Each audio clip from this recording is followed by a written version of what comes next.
Israel Update with Gadi and Mike Duran.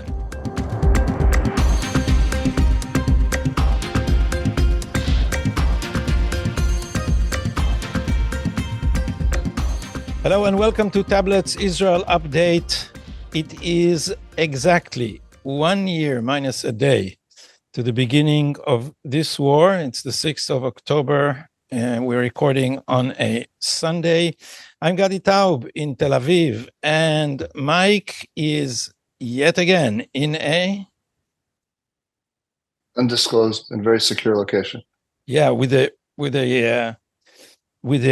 door that looks like an emergency exit on your back. I hope you're not in a bunker that can be accidentally mistaken for where the replacement of Nasrallah is, because that accounts for very bad luck. I'm in a bunker with a celestial constellation here. I hope it's the right one. You know, the joke in Israel is beginning to be that the Israelis should start being careful not to take out their own agents inside Hezbollah, because there's no one else left. Well, I don't think, it's been a week since we spoke. You have been completely incommunicado because of the Jewish holiday.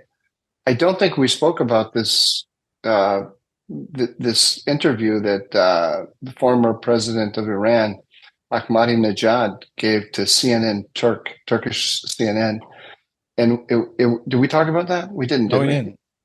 Oh, it was hilarious because he said that Mossad had penetrated Iranian intelligence. And so Iranian counterintelligence set up a special unit to root out, to ferret out all the Mossad agents. Yeah. But the head of the special counterintelligence unit was himself a Mossad agent. Yeah, but this is the time. This is the time we may get too cocky, So I will warn us. The war is. I agree. The war is no. Although no. to be fair, after all this gloom, we are entitled to also have some fun. It was a year of a sense of doom. For me, as you know, I didn't always say this on the program. At times, I was very close to despair about the prospects of this war.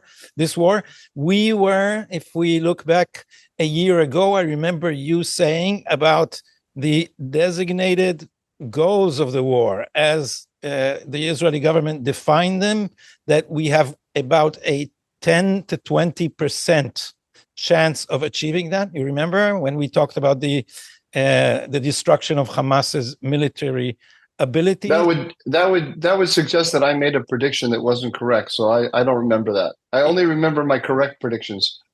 So I will keep the record for history for you, and I think that none of us.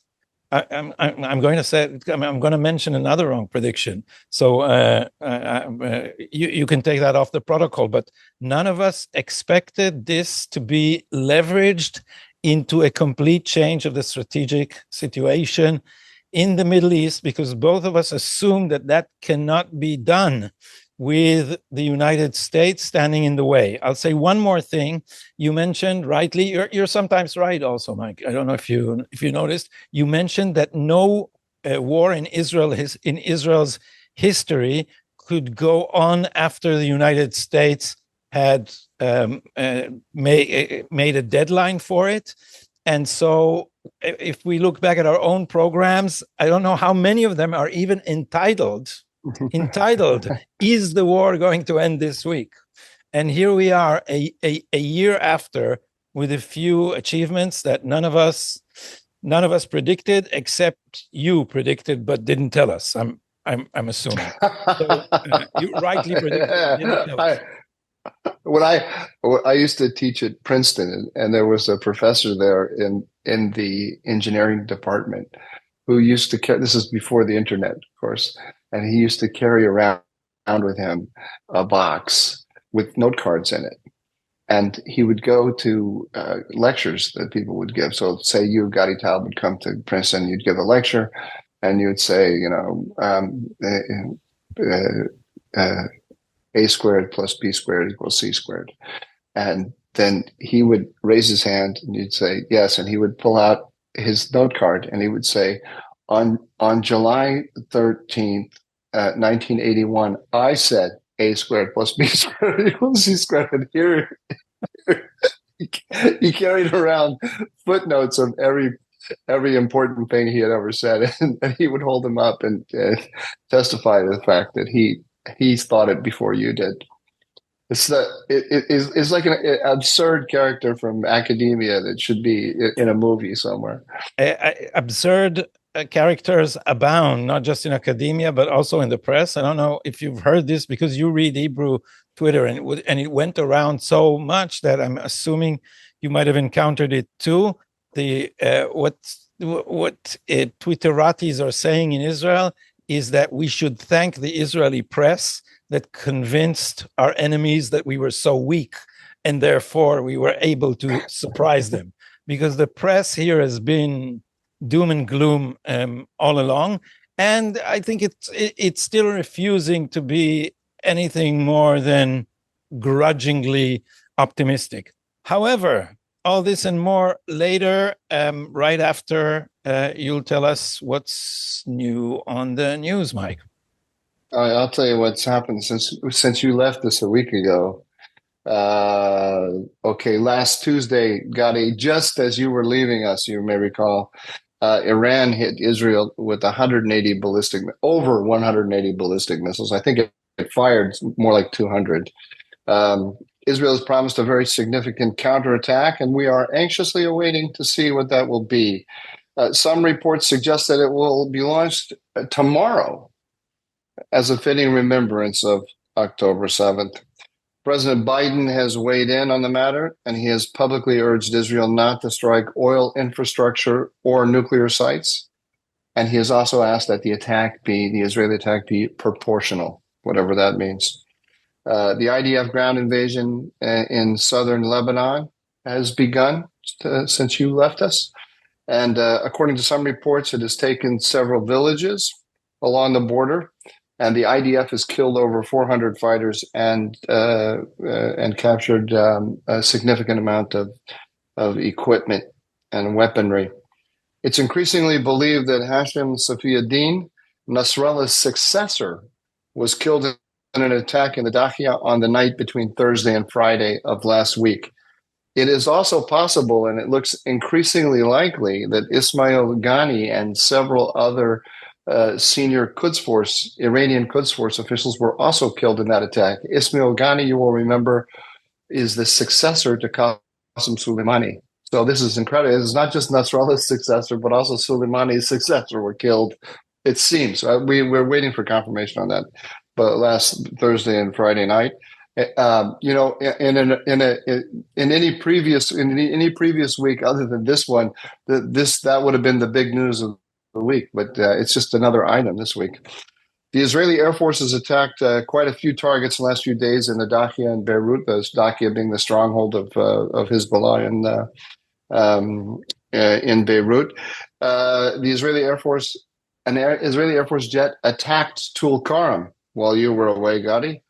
And finally, 2 IDF soldiers were killed in the Golan by the crash of an explosive drone launched by militias in Iraq. Oh, and one other final issue. Prime Minister Netanyahu released a series of videos that were very interesting. In one of which he addressed Iranians directly, and in another one he attacked President Macron of France for calling for an arms embargo on Israel. It's something that Prime Minister Netanyahu called shameful. Over to you. Yeah, and we've also got some Israeli internal political news with Gideon Sa'ar joining the Netanyahu government, and pundits are saying, thus ensuring it would last at least a year, but maybe till 2026, the next scheduled elections. In Israel, you may note, elections don't happen in 4 years intervals. Often, many times, the government falls before. In our system, a general election is called when a coalition collapses. But let's start with the most important item, Mike. Is this a war with Iran? Because the Iranians, right after they attacked, said, that's enough for us. They were prepared to take the win after the attack and say, if the Israelis don't retaliate, we're good. Something like that. That was the message, if I can sum it up. Well, I think it's good that we repeat what you said a few minutes ago about not getting too cocky. Mm-hmm. That attack by the Iranians last Tuesday was a very significant attack, and it was the kind of thing that I predicted would happen a couple of months ago after the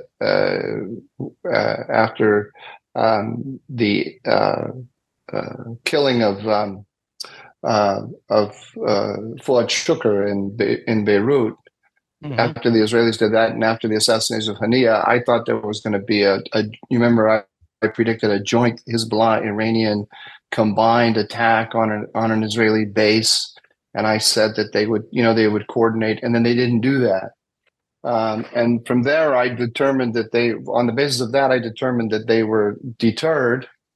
And I got a little bit giddy last week when I felt this shift against Iran, which is very significant, that Israel has affected in the last couple of weeks by decapitating Hezbollah, by killing a whole number of major figures in the resistance axis, et cetera, the pager. The pager operation. So the balance of power shifted, and I thought that Iran was afraid of inviting an Israeli attack directly on Iranian territory, but it turns out that they recognize that this really is a very key moment in the war, and that they had to act, and they did. And we should be aware of the fact that this was a very, very serious attack. It did penetrate Israeli. The Israelis are minimizing the impact because no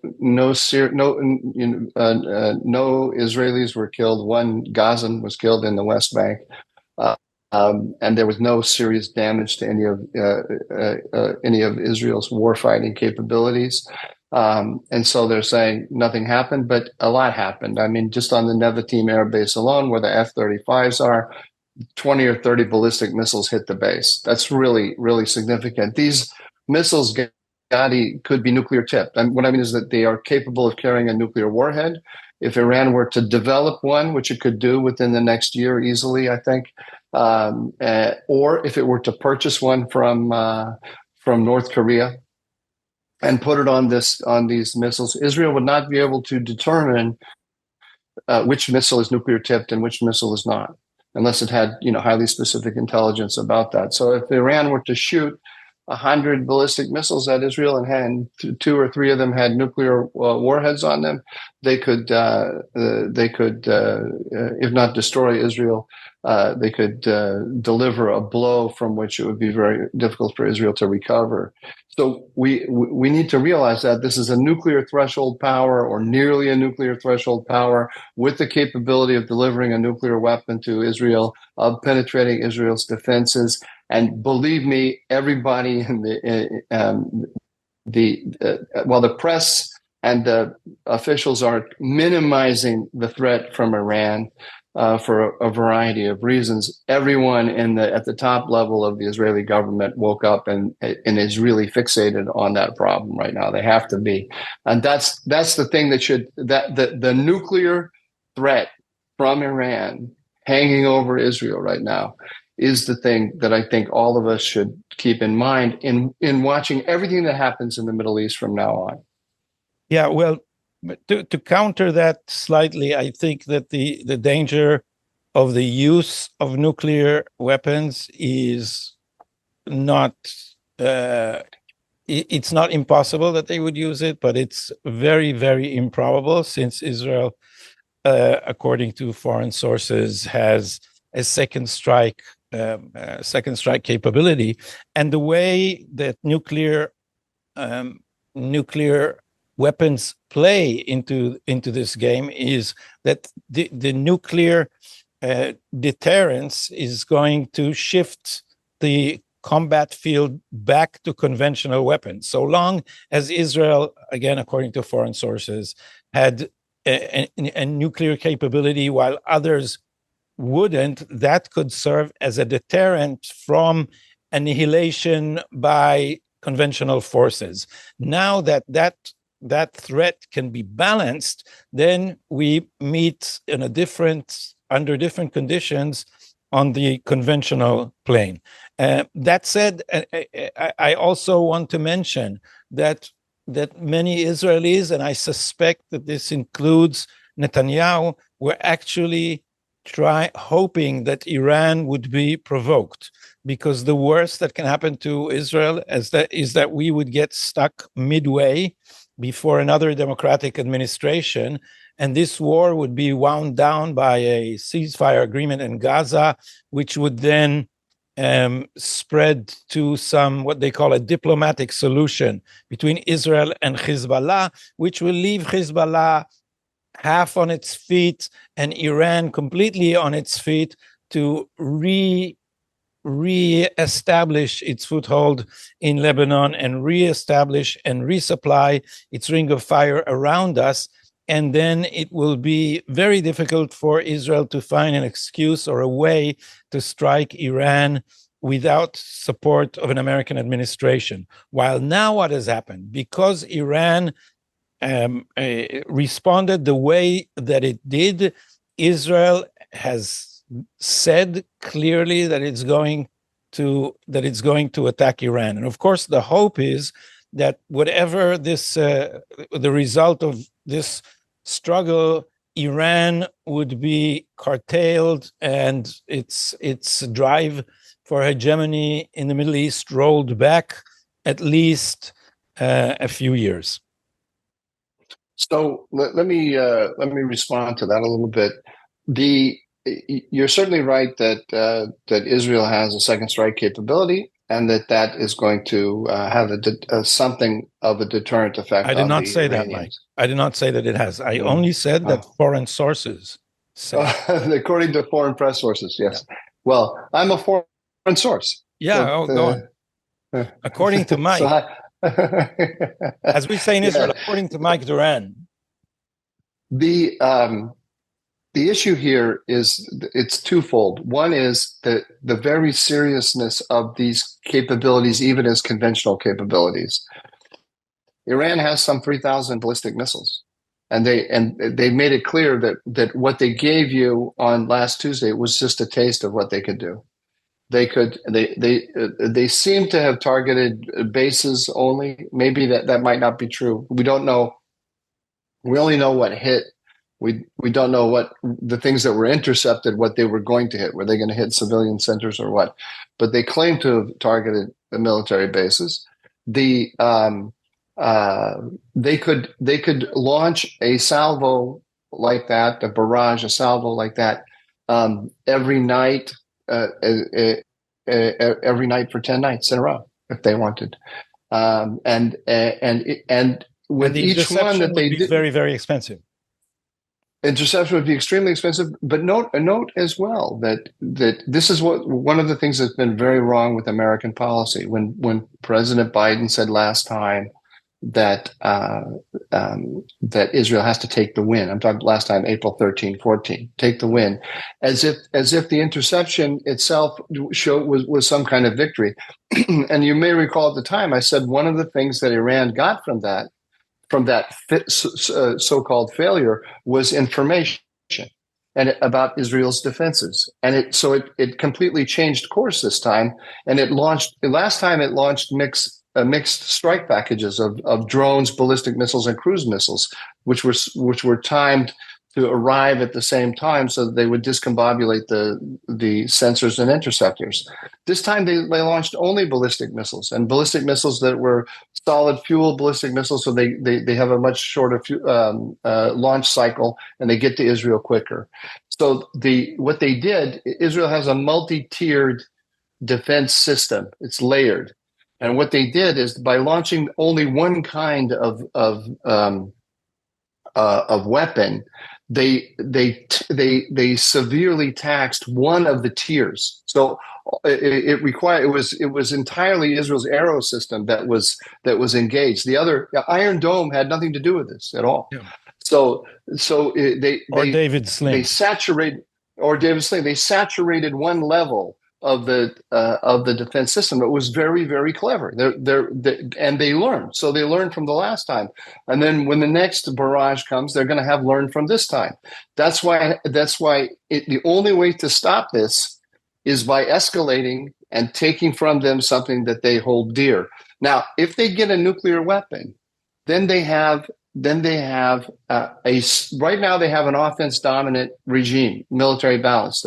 With these disruptive military capabilities that can penetrate Israel's defenses, they advantage the attacker. And Iran has been using this to its advantage by distributing these to proxies. If they have a nuclear weapon, plus this incredible capability to launch ballistic missiles in a conventional sense. But if they have a nuclear weapon as well, it gives them a super offense dominant regime. So we don't need to run right to nuclear war, but it means that they can launch their conventional ballistic missiles, and then when you start to escalate, there's going to be a greater inclination by outside powers like the United States to shut it down immediately because of the risk of it becoming a nuclear confrontation. Yeah. So it increases these capabilities that Iran has. They give it more clout in the international system. Yeah, but we also need to take into account that the balance of ballistic missiles from Iran versus Israel's defense system is only one facet of the picture. And so when this began, I remember you and I calculating roughly, very roughly, and arriving at the conclusion that economically, Israel can't take this for a long time because the weapons that they use are cheap and our defense is very expensive. However, Israel has demonstrated in Hodeidah that it is willing to exact an economic price, not by intercepting incoming missiles, but by hurting the Iranian economy, say by hurting its oil production, as in lighting it up. It's very vulnerable. And this is why, of course, President Biden already warned us not to touch that and not to touch the nuclear facilities, because what the Americans are actually saying to Israel is don't do anything that would really hurt them, which is the silliest thing to say to us. No, this is my point, though. This is my point, is that the Iranian strategy is not a purely military strategy. It's always been an exhaustion strategy, a war of attrition with Israel. And part of their strategy in this war has been to hide behind the shield that the Americans have put on all of their capabilities. The Americans have put a shield on their nuclear program. The Americans have put a shield on their a protective shield on their critical national infrastructure, particularly their energy infrastructure. They until recently they put a shield on Beirut as well, and on southern Lebanon. Now the Israelis are defying the American red lines, and thank God for that. They are, because by doing that, they are taking from Iran things that it holds dear, and it's now starting to cost Iran economically, because Iran has had to clear all the oil out of its storage facilities so that they don't get destroyed and so on. This is costing them. So this is good. And the basic rule is that the only way to counter an offense dominant regime is by carrying out offensive countermeasures, and Israel is doing that. It's costing Iran, and Israel has shifted the balance against it. I'm just cautioning to say that they still have very serious conventional capabilities, the potential for those capabilities to become nuclear capabilities, and the diplomatic support to a certain extent, an American policy that enhances the advantages that those capabilities give them. So let me make the picture even wider, because what Benjamin Netanyahu is trying to do is not just restore deterrence. It's also not just enlarge the war. What he did, if we look in retrospect, we talked about it last time, is he insisted that the war in Gaza was part of a war with Iran, and therefore insisting on victory, victory, victory from the beginning of this war in Gaza was actually insisting in carrying on the war against Iran. Now, if you look at his two recent important speeches, one before a joint session of the two houses of Congress and one in the United Nations, he repeatedly framed the event in such a way that this is a war between civilization and Iranian barbarism, or Iran's axis of evil, and that Israel is in the forefront of everybody's war. So when he thinks, when he thinks of what countermeasures Israel should take, then we have the inner circle where we intercept incoming missiles. We have the larger circle in which it is good for Israel to make the war with Iran explicit and to exchange blows. And then there is the larger diplomatic context in which Israel assumes, and I think rightly, that escalation with Iran would force many more in the West to see Israel's point of view. So that when Netanyahu says to Macron, shame on you, you're supporting the axis of evil. And when he said, Iran doesn't embargo weapons for Hezbollah, but you are embargoing weapons for us, he's trying to convince public opinion and statesmen around the world, or at least in the West, that in this effort against barbarism, they need to take sides. And I think even, with all we said about the Biden administration and the Obama doctrine and the Democratic Party appeasing Iran in a direct confrontation between Israel and Iran, which would drag Israel or drag the region to dangerous possibilities, the United States will not be able to take Iran's side. And I think that in a way, Netanyahu is at least contemplating the possibilities. And I'm guessing that. I don't know that. I think he's contemplating the possibility that a showdown will force our team, the Western team, the civilized team, to close ranks. I think that's absolutely correct, and it's amazing that that he is really the only major voice in the Western world that is defining the conflict this way, which is correctly as a Western Iranian, as a war of Iran against the West, on which Israel is on the front lines. The Biden administration is very, very careful not to do that. It's actually shocking because it's their job. As the most powerful country in the West, it is their job to put that picture out. On that note, I think it's I should have put in the news that Donald Trump came out in favor of Israel striking Iran's nuclear sites, and criticizing Biden for urging Israel not to do that. And I thought, and it's a very interesting moment here because we're in the grips of an election. Israel's war with Iran has become something of an issue. It's not a major issue in the war, but it's in the election. But it's a significant issue in the election. And President Biden is the lamest of lame ducks, and Kamala Harris isn't in charge yet. So when it comes to an opportunity to defy American red lines and carry out some punitive attacks against Iran, or attacks against Iran with impunity, this is really a moment that Israel has. But the risks are enormous for all the reasons that we've been saying. So understanding exactly how Netanyahu and the IDF leadership are going to calculate this is very difficult.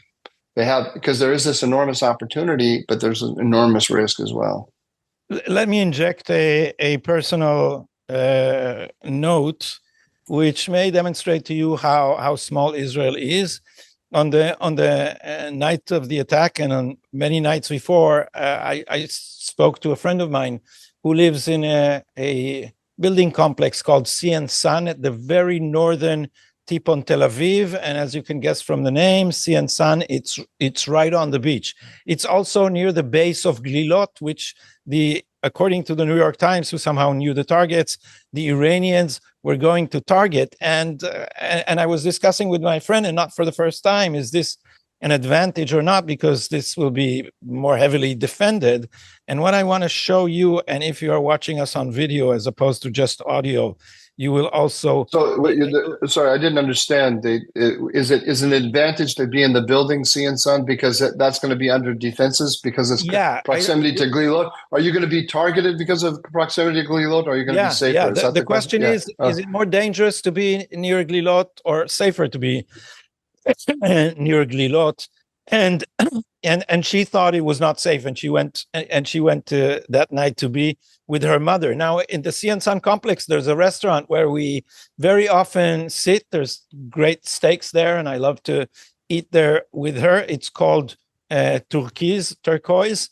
And Mike, here is what it looked like in the aftermath of a rocket falling very closely inside the sea, in the water. But the shock caused damage to many apartments, and this is how the restaurant looked. Can you see the screen now? Yeah. So this is Turquoise, where we often sit. She's a smoker, so we sit on this outside section that you just saw. Mm-hmm. Mm. Everyone ran to the shelter, so no one was hurt, but the whole place was just shattered by the shock waves of the rocket. So Israel is very small, and this is Tel Aviv. I think that also answers the question about whether it's good to be close to Glilot or it does. It does answer the question, and she was right. Okay, so on to our next topic, which is the inner circle of the war. Hezbollah, Lebanon. Here too, we both of us were far more pessimistic. Again, I'll warn ourselves and our listeners that you're going to keep mentioning all of my mistaken predictions. Is that it? Mike, is that what the purpose of this podcast is? Mike, do you see this? This is my collection of your mistakes, and it's here. I'll pull it out whenever. By the way, it's a book called Jews, but that's just one of your mistakes. So my mistake was that I assumed that the war would be much more difficult.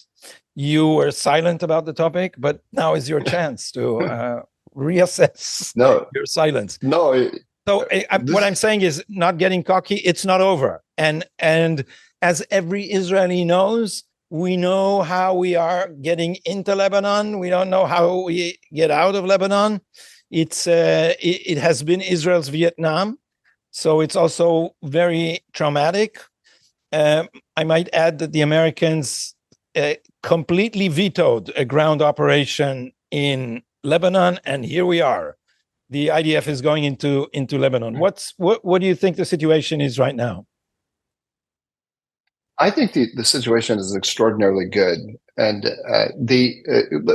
let's go back to our mistaken my mistaken prediction, because I looked at those disruptive military capabilities that Iran has distributed to Hezbollah, the drones, ballistic missiles, cruise missiles, the fact that if they put together in the same and combined strike packages, they can overwhelm Israel's defenses. I wrote a piece in Tablet. We might mention it if people want to refer back about Iran's mixed passages. Was it with John Casapolo or? Oh yeah, I wrote a couple, but any Overmatch is the one. But that was mainly about the Gulf, not about Israel. But the thing is, looking at those capabilities and looking at the proximity of Lebanon to Israel, looking at the terrain of Lebanon, and looking at the importance of Hezbollah in the resistance axis as the most important node for Iran in terms of deterring Israel, threatening it. Hezbollah's capabilities, military capabilities, are more serious than Iran's. Iran has all those ballistic missiles, and we don't want to minimize those.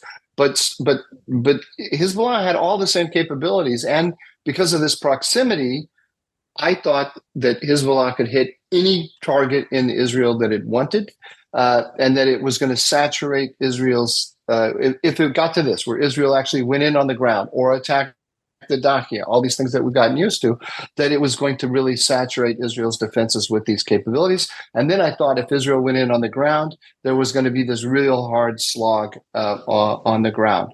None of this is happening, Gadi. None of this is happening. I put a long tweet out yesterday. I watched so that our viewers don't have to go through this torture. I watched a video of Glenn Greenwald interviewing John Mearsheimer about how the war is going. And they were all doom and gloom. It's going terrible. Israel's covering up all of its losses.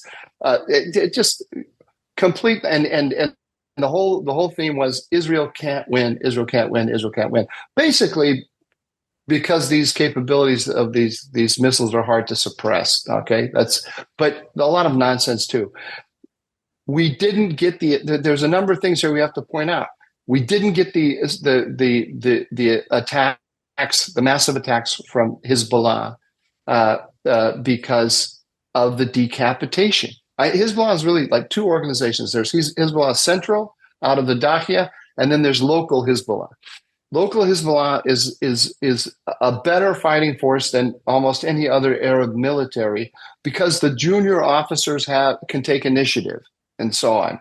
So this is one of the threats in terms of the ground war, is that the local guys have equipment at the ready, and they can take initiative without calling and saying "Mother, may I" to the Dakhia.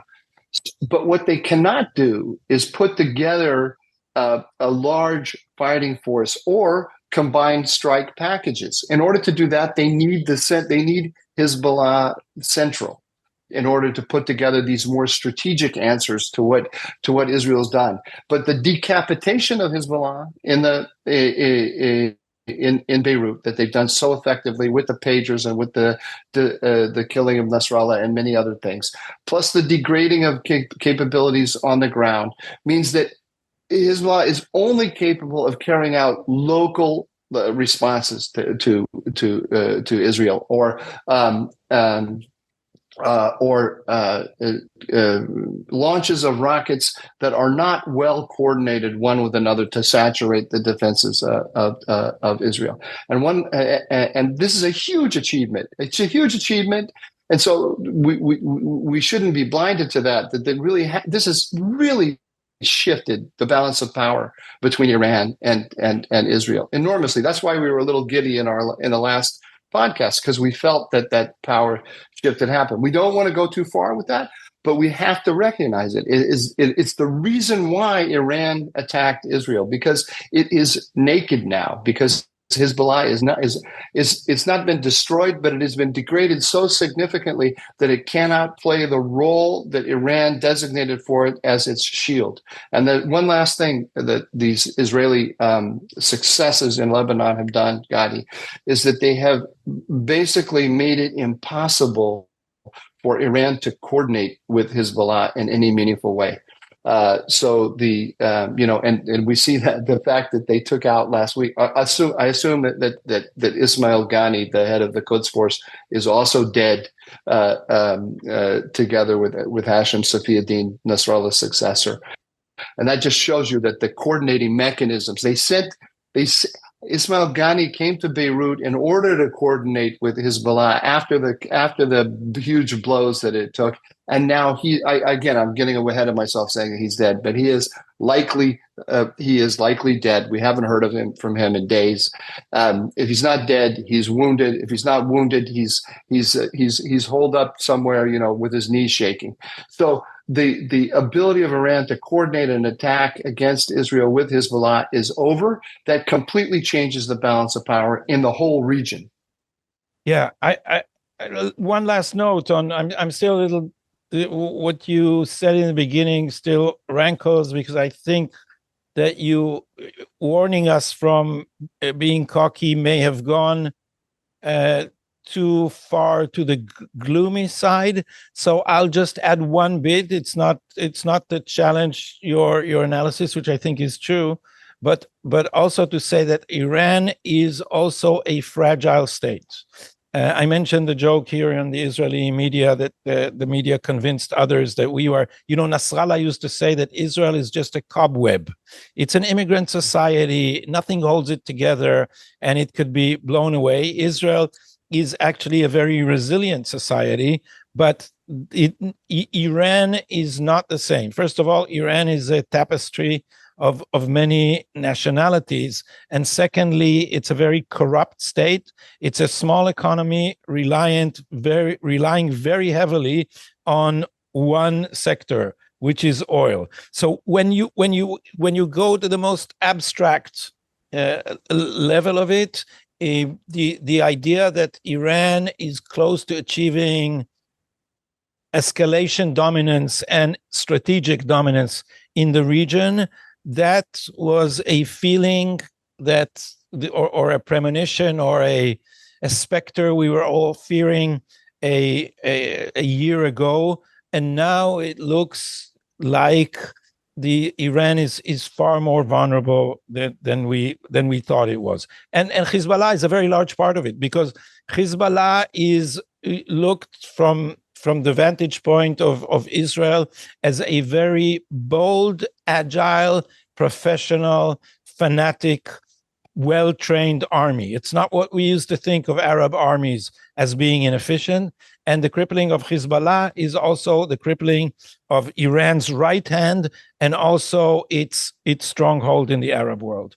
So I think that on balance, if we could do such an accounting, the situation is very considerably better than it was on the 6th of October, not to mention the 7th of October. And one last remark on that. I've heard someone say, and he was immediately hushed. Someone say on a panel that I was sitting on that we may have been lucky that October 7th happened. And of course, everybody was horrified and say, that's a horrible thing. How can you say that it's lucky? But what he meant to say, and this is a guy who's been a commander in Golani, a high-ranking commander in Golani, not just a field officer, but if you grow up in Golani, it's like it's the very opposite of all our commando generals, which people who come from the ground army.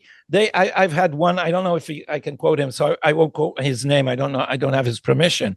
But he's a general from what we call the Green Army, and he said that the IDF's problem is it promotes commando generals, and he said they know nothing about military. That's an amazing thing to say, about our generals, because they think like SWAT teams.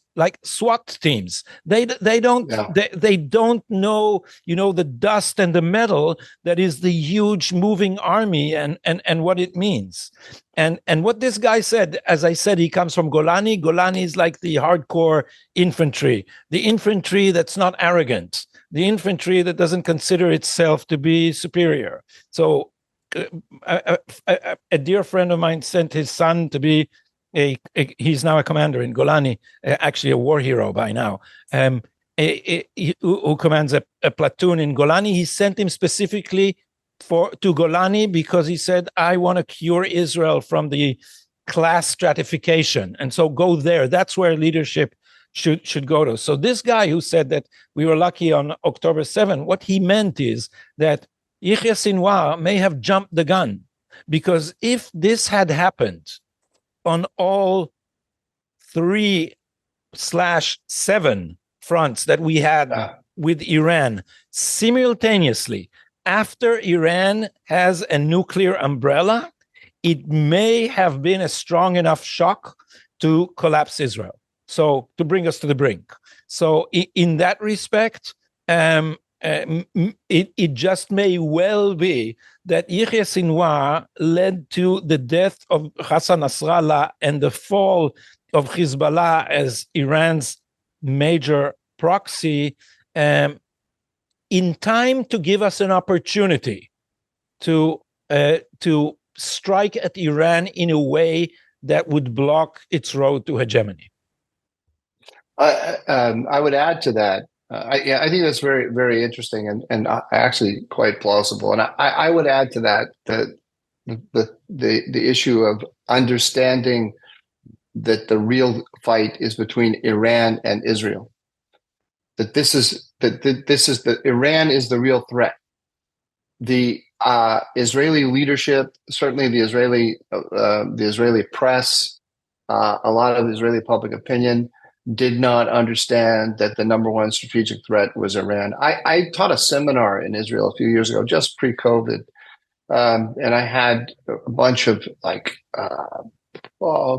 I'd say I'm gonna call them kids, but they were young adults, like 25 years old, 24, post-military, starting out their careers. And some of them in the field of national security, a lot of them in the field of national security. And I went around, it's about 20, 30 people in the class. I went around and I asked them, name, what do you think the number one strategic threat to Israel was? And the number of them who said Iran was very small. It was like 4 or 5 of them, maybe 6. A lot of them said out of how many? Like 25, 30. Oh. A lot of them said the Palestinian issue. A lot of them said the internal philug, the internal rifts. Yeah, the rifts. The rifts in Israeli society. Some said the gaps between rich and poor. They were talking about between secular and religious and so on. But then some said it was between rich and poor, all kinds of stuff. And these are people with national security background. So it was the Iranian threat, to the extent that people thought of the Iranian threat prior to this war, a lot of them thought it was purely the nuclear question. And a lot of them didn't see that as the number 1, number 2, or number 3 problem. They thought it was an issue, a significant issue.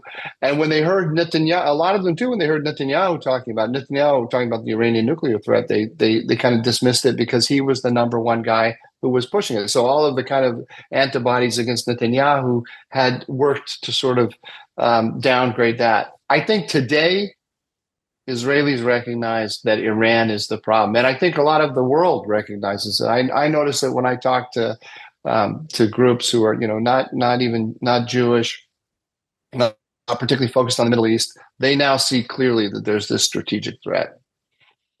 So you see, you were right about some things, Mike. Some of your predictions turned out right. This is actually most important, and you have been. And you taught us all. When did you write the Realignments? That's 2015. 2015. So one day early 15, like January 50, I think 15. One day we should that's 9 years ago. One day we should go back to the prehistory of this, because there was a plan to attack Iran in 2010, and it was foiled by the IDF chief and the head of the Mossad, who went to the Americans. And I was going to say foiled by the Americans, foiled by Obama. Yeah, but the fact that a head of Mossad undermines his own government is just outrageous, and we should speak about that. So we don't have much time for Gideon Sa'ar, which was the original problem. Netanyahu once did not have enough time for Gideon Sa'ar, and therefore he quit and left. He didn't have a job for Gideon Sa'ar also. So there was a big grudge between them, and now Gideon Sa'ar is joining the government. I will remind our listeners that we actually made some very good predictions about the fact that whoever joins the government in the coalition in a time of war earns the support of the Israeli public, who does not believe in internal squabbling at a time where we should all be uniting for a war effort. So Gideon Sa'ar is doubtlessly making a good calculation. He has nothing to look for, and the anti-Netanyahu bloc. But joining Netanyahu now for the first time solidifies Netanyahu's coalition and also the internal cohesion. So if we had Gantz and Eisenkot, and we call them here Herodian agents of the Biden administration, a fifth column inside Netanyahu's coalition, from all that, the only one left suspected of being an American double agent is Yoav Gallant. And now Yoav Gallant is almost completely neutralized. May I remind you that these were the people that, while Netanyahu was insisting on first a ground incursion, then an incursion into Gaza City, then the expulsion of the evacuation of the population from the north part of the Gaza Strip, then Khan Yunis, then Rafiah, then Philadelphia. When Netanyahu was insisting on all these, there were always American semi-representatives, or the United States was objecting to all these stages, and it had sympathetic ears within the Israeli cabinet. Now it seems like, would that be correct to say, Mike, that Biden has lost his foothold in Netanyahu's coalition? Yeah, it's amazing. I think there are two things going on simultaneously.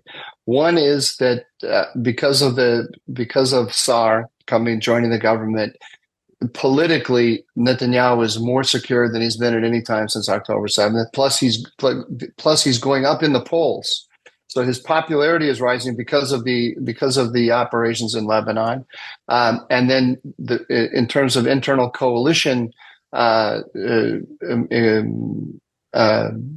dynamics, he's stronger. And now we have also a unity of vision between the security establishment and the political echelon. I think all indications are they are marching in lockstep on Lebanon, and they're marching in lockstep on Iran.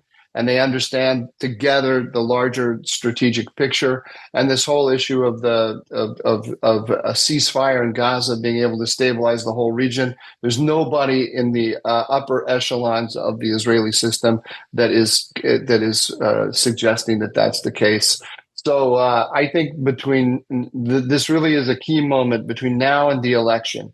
The reason being that after the election, Israel's ability to negotiate with the United States becomes weaker, probably, or at least there's a very high likelihood that it will become weaker, because if Kamala Harris wins, then she will be very much empowered even as vice president, and Netanyahu will be eager to begin the relationship with the president-elect on better terms, so that he's got room for maneuver between now and early November that he's not going to have, that he may not have afterwards. There's also no guarantee that if Trump wins the election, that Trump is going to greenlight lots of aggressive Israeli actions, because he doesn't necessarily want to inherit a war with Iran.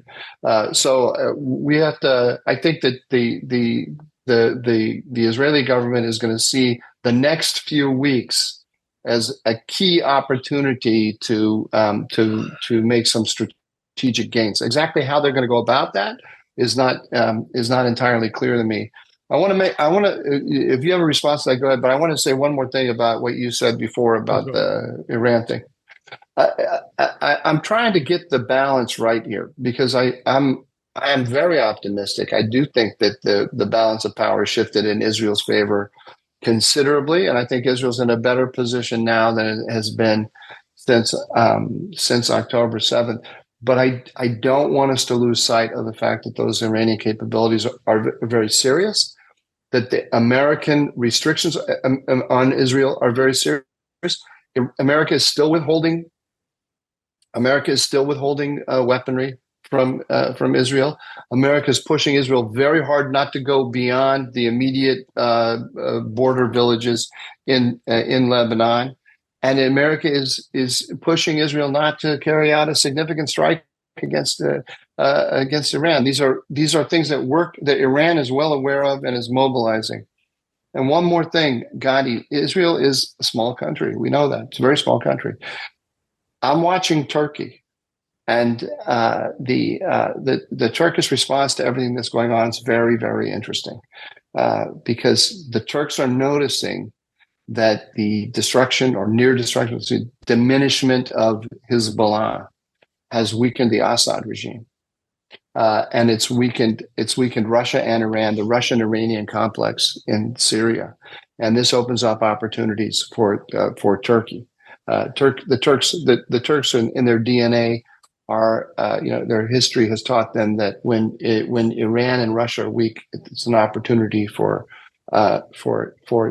Turkey. So we shouldn't think that we shouldn't think that just because Israel has some wins against Iran, that the board as we know it will stay the same and Israel will just rise. A lot of other powers are going to start making moves that are going to be very dramatic, and we've already seen that the Middle East can change like that. It's like a kaleidoscope. You move one element, and all of the elements start to recombine. If Iran gets very weak, how are the Russians going to respond? How are the Chinese going to respond? How are the Turks going to respond? And so on. It's a very, very dangerous world. That's all I'm trying to say, and it is very hard to predict. Yeah, but if there is one constant fact in this ever-shifting sands of the Middle East, is that it is much, much better to be strong. And Israel was conceived as weak, and now it has re-established the fact that it has a serious bite if it wants to, and that is an overall good fact. There is no way in the Middle East in which you find favor by asking for mercy. It just doesn't work in this region, and that in itself, whatever the new constellation, is very important. And I'll say one more optimistic thing is that we, as you know, I voted for Netanyahu and I support Netanyahu, but this is not a show. This is not a political show in which we deal with hasbara and try to explain Netanyahu to the world. This is a show where we try to analyze news. And yet, I think now we should pause and appreciate what Netanyahu has achieved, because it was this is like a master of chess. He managed, against the will of the United States, against a fractured government, a hostile press, an unruly army, or at least the unruly brass of the army, all of whom at every stop were pushing for some kind of compromise. And Netanyahu said, win, win, win, win. And when he began to say this, people mocked him. And he kept on to this line. And if you look back at what he did, he managed to take a tragedy and a terrible mechdal. You know how to translate mechdal. A terrible failure. A terrible failure for which he is partly responsible, of course. An act of negligence that has a very detrimental result. Thank you, Mike, for being so precise. So he took an act of negligence that had very detrimental results, and he managed to leverage that into a changing of the strategic balance between Israel and Iran in Israel's favor. When we looked at the tragedy, it did not seem possible that we could use this very easily for our advantage. And he was maneuvering against even a hostile cabinet throughout this whole complex line of events. and you should just appreciate his talent as a politician. Absolutely as a strategist, as a player on the world stage, as a manipulator of the forces within Israel's politics and also in Israel's public opinion. Also, there's another thing. I don't know what to call it, fortitude, or can you imagine if you, I don't know about you, but if I were the prime minister of Israel and all these people were raped and murdered on my watch, even if I didn't feel that I was primarily responsible for that, but everyone is saying, listen, you've outlived your usefulness. This is, shame on you. You should just slink away, go into your hole, leave us. There would be a voice in my head that would say to me, maybe they're right. Maybe it really is. I should leave the scene and let somebody younger take over. I would be consumed with self-doubt. And the guy had on October 8th, the guy had no friends in the world. No one. There was no, except with the possible exception of his wife, and his family. Nobody's sitting there saying, no, okay, Ron Dermer, his family, a few very select individuals are, a very small group of people are saying, no, you're the guy to lead right now. The country needs you. Trust your instincts. Stay the course, and so on. And being able to, if you have those questions of self-doubt, being able to dispel them, focus on the issue that day to day on the issues that need to be focused on, and get the job done. What is that quality? Is that fortitude? Is it what? Yeah. I don't know what the right word is, but it's an amazing quality in great men, and he's a great man. He's a great man. A few things about that, because first of all, on the light side, if you are plagued by doubt and the alternative is Yair Lapid, that helps a lot. That helps cure you. Secondly, and I heard this from. Sorry, I'm not. I got it. No, that's not. That is a. I know you're joking, but you're not really. I mean, when it would be a disaster. It does make it. It does make it easier. I remember when I was selected to be a junior professor at Princeton, and I had this feeling: do I have the right? Why me? Are my achievements sufficient to have this position? And then I said that to a friend of mine, and he said, "Why don't you just look around at who's at Stanford, who's at Harvard?" And I looked at, oh, I do have the right. I guess they're a bunch of jokers. So. Yeah, but certainly you're right that that's not enough when it comes to a leader.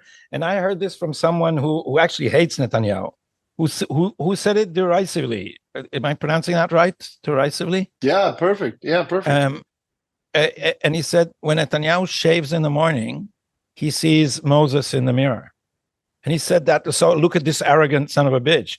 But Netanyahu looks in the mirror in the morning, and he is the son of a historian and an intellectual himself. And he believes that on his shoulder for this generation is to carry the Jewish people across the Red Sea. And it's up to him to do it right. And since he sees what others don't, it's not, I don't think he thinks it's a responsibility he can just shake off and say, oh, I'm going home, call me if you need something. I think his sense of, and this is Churchillian, because Churchill too had the sense that he's carrying the treasure of many generations, and now it's in his hands, and he has to hand it over to the next generation intact. That's his job. Isaiah Berlin once described Churchill in that way, and I think that few leaders have this historical sense. And it was funny because when I interviewed Netanyahu at one time, I said, Churchill once wrote that being prime minister is the funnest thing in the world. And Netanyahu just flinched and he said, no, it's not. And then I quoted the full quote. This is actually a difference between the two men. And Churchill said in the beginning of his war memoirs, he said, before I was prime minister, I was sitting at home and fuming. They should do this. They should do this. And now I can. Now I can do it. I think they have a very, very different temperament, but the same sense of historical responsibility. And the last thing I want to say about that is that the best quote on this kind of fortitude is from William Faulkner. And regrettably, I know it only from the brilliant Hebrew translation. So I don't know what to do now, because Faulkner's use of words is just, he twists them. And he describes Satpan, Thomas Satpan in Absalom. And he said, and Thomas Satpan comes back from the Civil War. And before he goes into the house, he starts mending the fence. And so, Mike, you'll try to translate it now into English folklore. Are you? I'm trying to look it up on Google right now. And he says, I'll say it in Hebrew. He says, "Ha'ish hazeh she'avar b'bitza ve'lo notar lo davar lo lehanchoto ve'lo lehamritzo lo tikva ve'lo or rak ke'en itvusa she'en la takana." And that's such an amazing, brilliant phrase. You're going to have to translate that. This man who went through the swamp and in the dark, and there was nothing to guide him or to give him any hope except an undefeat that has no cure. I think undefeat is actually what Faulkner uses, but he doesn't use. But Netanyahu had undefeat that has no cure. And people who know him, who worked with him for long periods, keep saying that about him. For him, there is no such thing as giving up. There's just no such option. It's like a vehicle without reverse. There isn't a reverse gear. There's only going forward, and apparently that's what we needed now. Yeah, I'm reminded when I was doing research at one point on the 48 war, I read in the diaries of Ben Gurion and in the diaries of Moshe Sheret. And of course, at that time, the time that I was doing this research, the left, of which you were part at the time, was trying to turn Moshe Sheret into the leader of the road not taken. They were trying to say that there was this peace option in Israel's history that was there, and that Sheret was the leader of it, but the evil Ben Gurion, who is in the left's view of the world. I'm talking about today's academic left's view of the world. Ben Gurion is the guy who took Israel down this aggressive militaristic pathway, as they see it.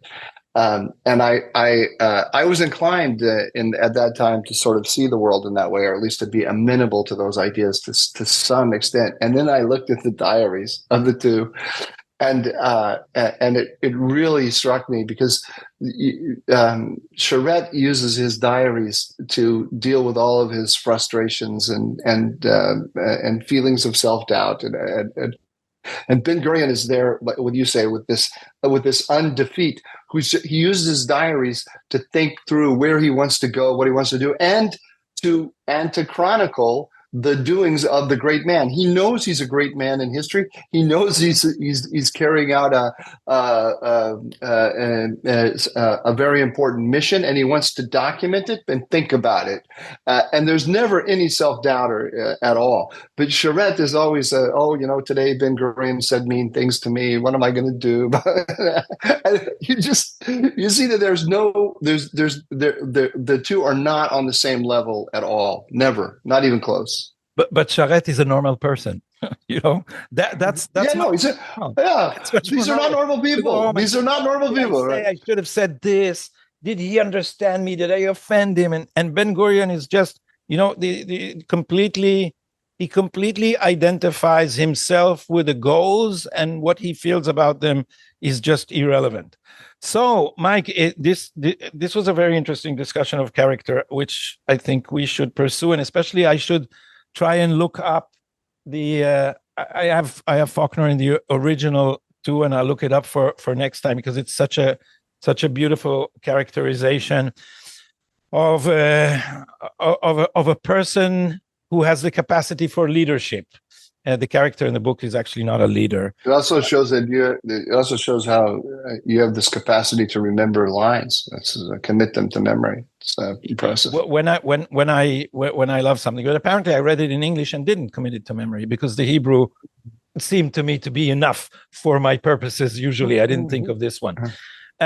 So now we don't have time to, but we should devote time in one of the next episodes to all the brilliant suggestions for slogans. Oh, we're getting a whole barrage. You want to mention one or two because we don't have time for more, but we need to institutionalize this, Mike. Before next time, we need to institutionalize this and start doing, how do you say, tournir, to start. I've already. The problem is you want to do a competition between the ones, but exactly. I've already decided which one I want. Yeah, so I don't want to do a artificial contest because I know which one I want. Should I tell you, or should we? Yeah, please do. I want as sane as possible under the circumstances. So how will it go? Israel update? Yeah. As sane as possible. As sane as possible? Under the circumstances? Yeah. Okay. Okay, I'll think about it. I mean, you decide, but I'll think about it because, Yeah, well, we have to decide together. I'll go to my diary. We have to decide together, but that's the one that was pretty much, that was a suggestion by one of our... Anything else you want to mention about the comments? Because we have just a little time for the mistake. No, I'm afraid I did not. I read all the comments, by the way, and I just want to thank everybody. It is really, really, really helpful to get all the feedback we got, and I say that in all sincerity. It really, because I think you and I were groping towards something here. It felt like we had a thing. But people didn't know get exactly. It. People get it. And I know that's I mean, no. So it confirms that this is a thing. I don't know how big the thing is, but it's a thing, and I like it. So that's good. Also, it turns out that people are not hostile to our self-congratulation, which is also very rewarding. So we can just keep at it. And there was one lady who said thanks for the intelligent discussion and the eye candy. Which and I don't know which one of us she was referring to. I fear that it's you. I think it's the handsome goy, not the bespectacled Jew. That's it. How old are you? I'm 62. You're about the same age, right? What are you? Yeah, almost. Yeah, I'm getting there. 59. Yeah.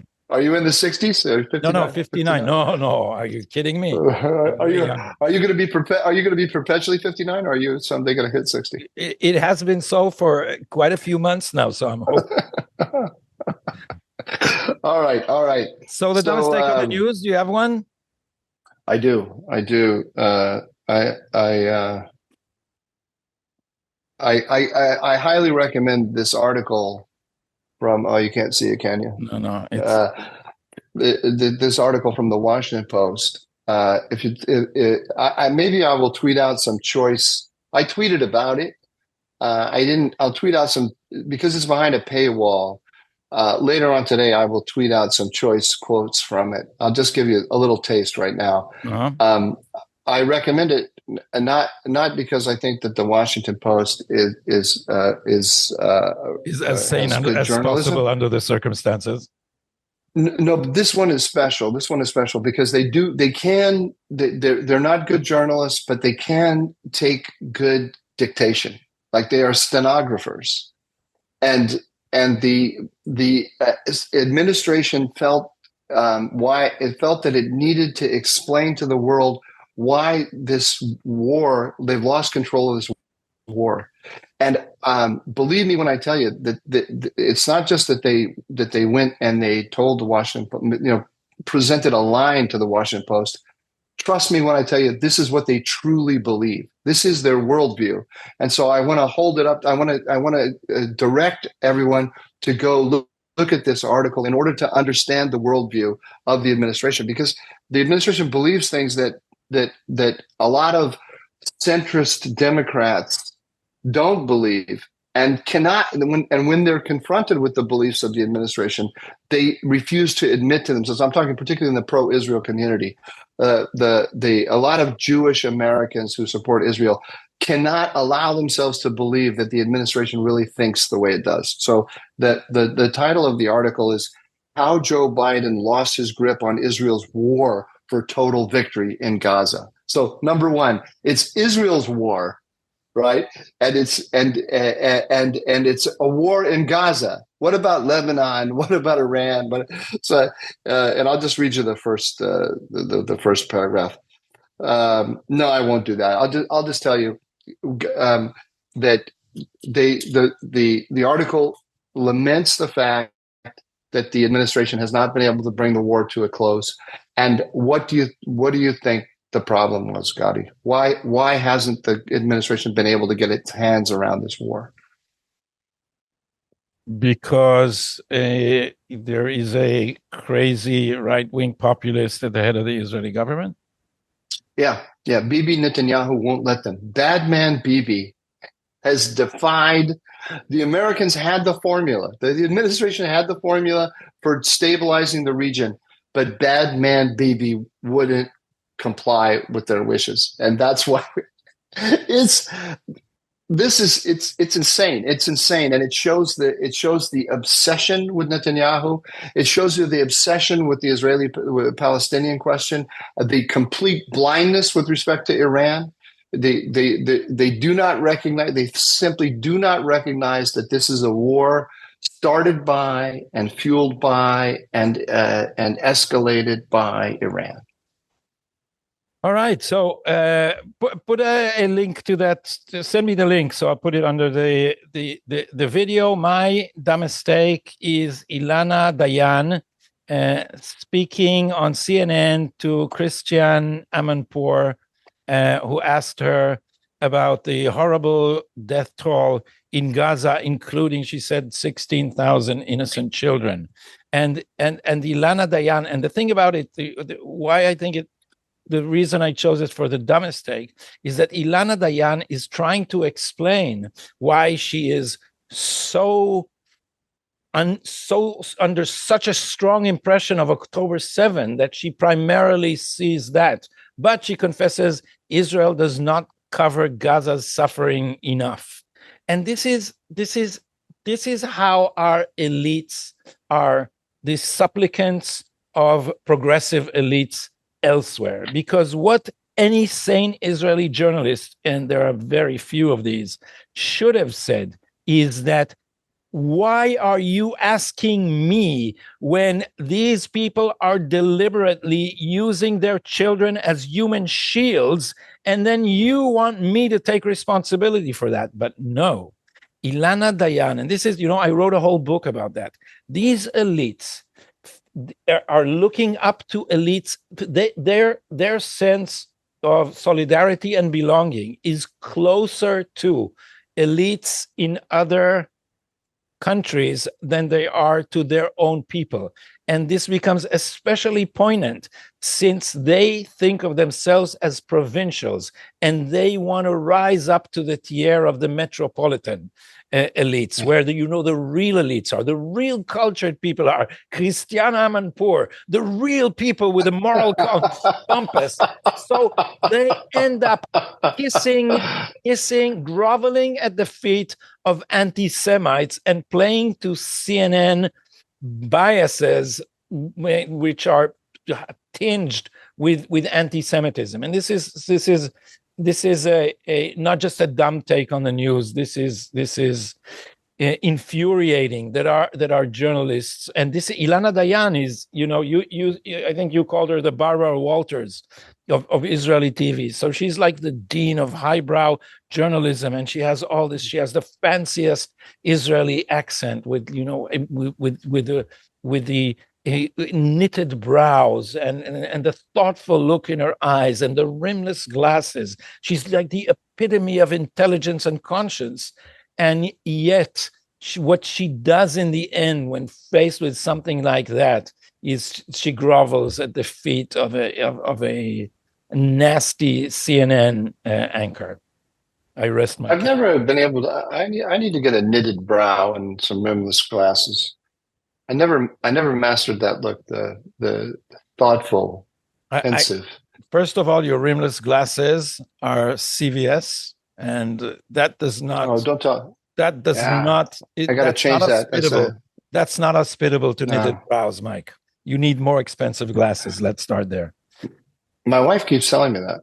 Well, she may be right. I don't want to get into your family quarrels, but I think I'm on her side on this. So, a slim chance that we're going to get another episode in this week, maybe Tuesday, maybe a few words, maybe something. We'll see what develops. Well, we'll see what. No, I think Israel's going to attack Iran. I think we should have an episode after that for sure. It's going to be big. That's going to be really, really big. I'm very apprehensive about it, as you can tell. So if I don't get hit directly, I'll stay away from Glilot and Turkiz, the restaurant. If I don't get hit directly, then perhaps we will have another episode. But this is one day before the Yotzeit, the 1 year mark of October 7. Thank you for being with us.